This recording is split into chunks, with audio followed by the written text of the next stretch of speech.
ทุกคน ไปโคก็มาเติมบ้านนี่ว่าไปไปโคก็อยู่ในมาเอารถมาเติมเองบ้านนี่สบายดีทุกคนพบเจอกับสลอซวงเศร้าๆของวันที่16มีนาคม2569เนาะมื้อนี้สลอกับบ่กุ้งกะมาเฮ็ดงานเป็นมื้อที่2เนาะหลังจากที่ไปเลาะเที่ยวมาเนาะเลาะเที่ยวมาว่าจะไปเบื้องกรุงเทพพี่น้องเอ้ยกับบ่ได้เห็นกรุงเทพเนาะได้เห็นแต่แค่แถวปริมณฑลเนาะแถวอ้อมข้างกรุงเทพเนาะทุกคนแล้วก็ได้ไปเห็นน้ำทะเลบางแสนเนาะในทริปที่สลอกับครอบครัวเนาะไปเที่ยวนั่นแหละสลอประทับใจที่สุดเลยคือมี1บอนเนาะก็คืออุทยานแห่งประวัติศาสตร์เนาะอุทยานแห่งประวัติศาสตร์เมืองเก่าของพระนครอยุธยาเนาะพระนครศรีอยุธยาเนาะทุกคนสลอประทับใจแหงเนาะไปเบิ่งปาดขนาดเป็นงานฝีมือขนาดเลยเนาะขนาดขนบูฮานตะกี้นะเนาะบ่ได้มีแบ็คโคบ่ได้มี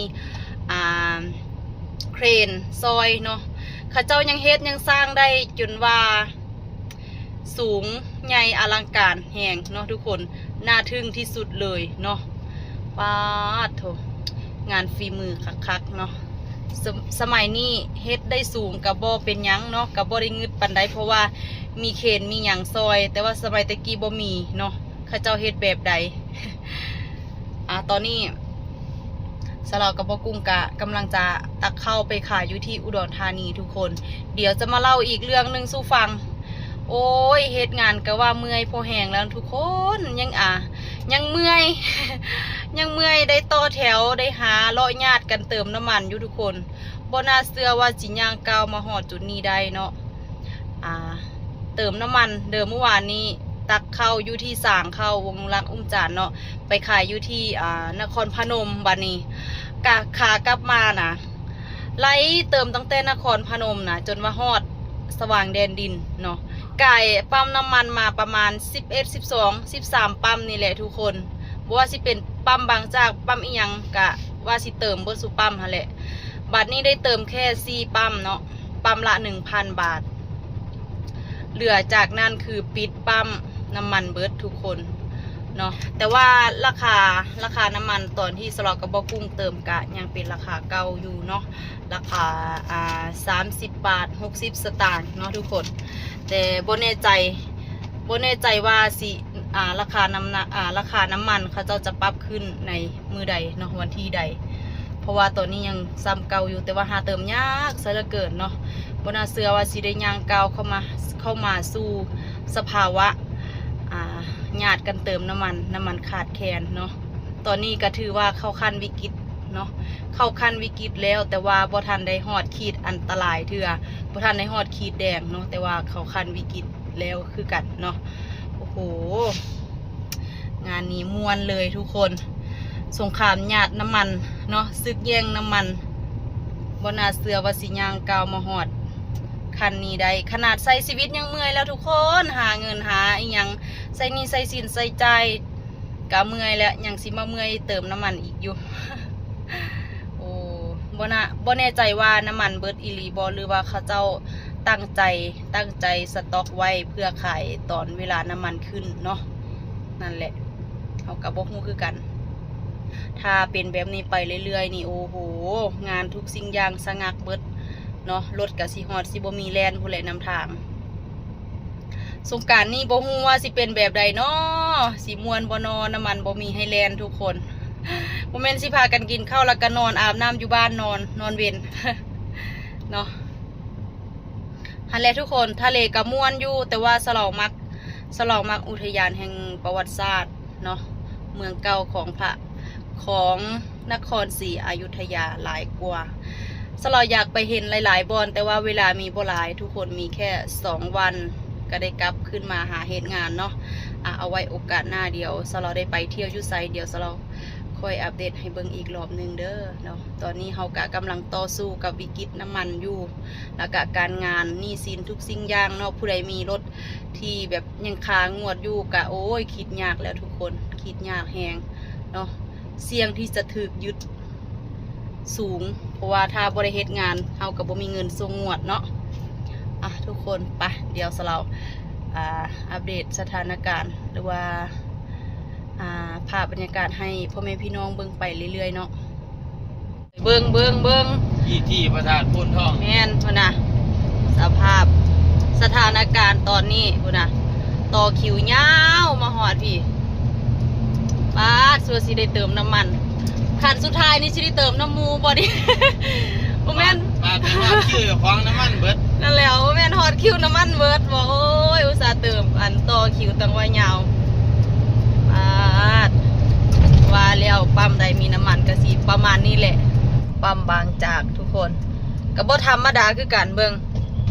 ไปมีคนโบกรถพร้อมพุ่นนะต่อกันไปพุ่นว่าแต่อยู่ใส่มีน้ำมันก็สิเป็นจังซี่ล่ะ บางจากเลาะแยกกัน3 เผ่า ใกล้สิฮอดไฟแดง3 เผา เอารุ่นต่อไปเขตอำเภอเพ็ญทางของอุดรยาวเหยียดครับ พุ่นนะให้เบิ่งพุ่นนะปาดปั๊มพีทีทุกคนถูกถ้าเอาเด้อมุดได้ต้นไม้น่าฮอดพี่ประมาณ500 เมตรนี่แหละเนาะก่อนฮอดปั๊มน้ำมันผู้ใดกะญาติกันเอาเติมเอา นั่นรถตำรวจยิ่งความเร็วนั่น แม่นบอกโอ้ ต้ นะ องยิ่งดอกเขาสลอ สำหรับเติมน้ำมันบ่ได้ยิงดอกติ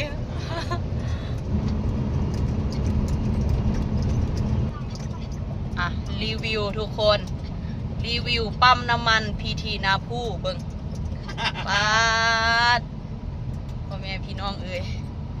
ขนาดน้ำมันบ่มีนี่นะก็ยังพากันอยู่บ่ได้เนื่องจากว่าต้องทำมาหากินเนาะใส่รถใส่ถนนก็ยากลำบากบัดนี้เท้าแมนจับบัตรคิวเลยถ้าเอามันให้ขั้นละ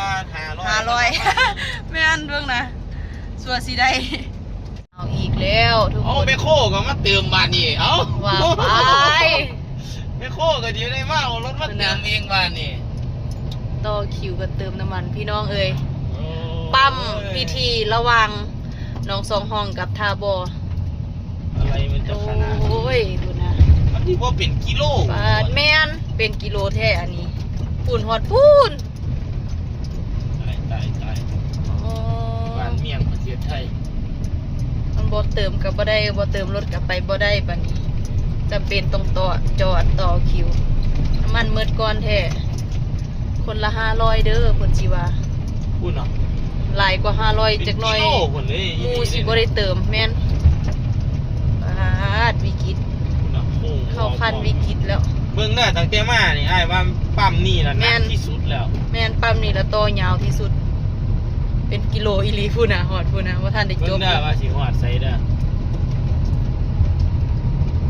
อันนี้เดน้ำมันหลายโพดบ่นี่พูดอ่ะเทล่างทางปาดจนมาฮอดนี่ตกแท้สะจันคัก